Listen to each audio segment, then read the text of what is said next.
Japan বিশ্বের সবচেয়ে ভূমিকম্প প্রবণ দেশগুলোর একটি। প্রতি বছর প্রায় ১,৫০০ ভূমিকম্প হয় দেশটিতে।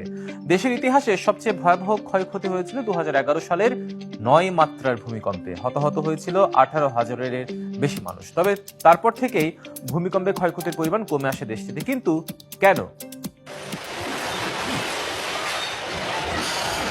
ভৌগোলিকভাবে প্রশান্ত মহাসাগরের রিং অফ ফায়ার অঞ্চলে অবস্থানের কারণে জাপান বিশ্বের সবচেয়ে ভূমিকম্প প্রবণ দেশ। প্রতি বছর গড়ে প্রায় ১,৫০০ ভূমিকম্প হয় জাপানে।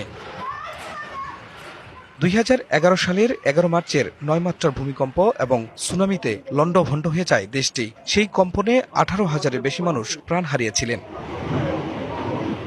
তবে সাম্প্রতিক ভূমিকম্প সহ সোমবারের ৭.৬ মাত্রার তীব্র কম্পনের পরও ক্ষয়ক্ষতি উল্লেখযোগ্যভাবে কম হয়েছে।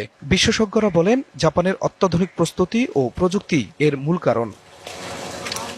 নতুন এবং ফিরে আসা গ্রাহকদের জন্য নগদে চলছে ক্যাশব্যাক সহ প্রতিদিন হাজারো উপহার জেতার সুযোগ। হবে আশা আর ফেরা, সারপ্রাইজ সেরা। তারা বলছেন, দেশটি ভূমিকম্প প্রতিরোধী কঠোর আইন এবং নির্মাণ মান অনুসরণ করে। স্কুল, হাসপাতাল, সরকারি ভবন এবং আবাসিক স্থাপনা সবই আধুনিক ভূমিকম্প সহনীয় প্রযুক্তিতে তৈরি। নতুন ভবনগুলোতে ব্যবহার করা হয় বেস আইসোলেশন সিস্টেম, যা কম্পন শোষণ করে এবং ভবনের উপর চাপ কমায়। বড় স্থাপনার ক্ষেত্রে হালকা ও শক্তিশালী উপাদান এবং নমনীয় দেয়াল ব্যবহার করা হয়। পুরনো ভবনকেও শক্তিশালী করা হয়। জাপানে কার্যকর করা হয়েছে আধুনিক ভূমিকম্প সতর্কবার্তা ব্যবস্থা। ভূমিকম্প সতর্কতা অ্যাপ, সাইরেন এবং গণমাধ্যমের বিজ্ঞপ্তি মানুষকে দ্রুত নিরাপদ স্থানে সরিয়ে নিয়ে যায়। এই সমন্বিত প্রস্তুতি বড় ধরনের ক্ষয়ক্ষতি কমিয়ে আনে বলে মনে করেন বিশেষজ্ঞরা।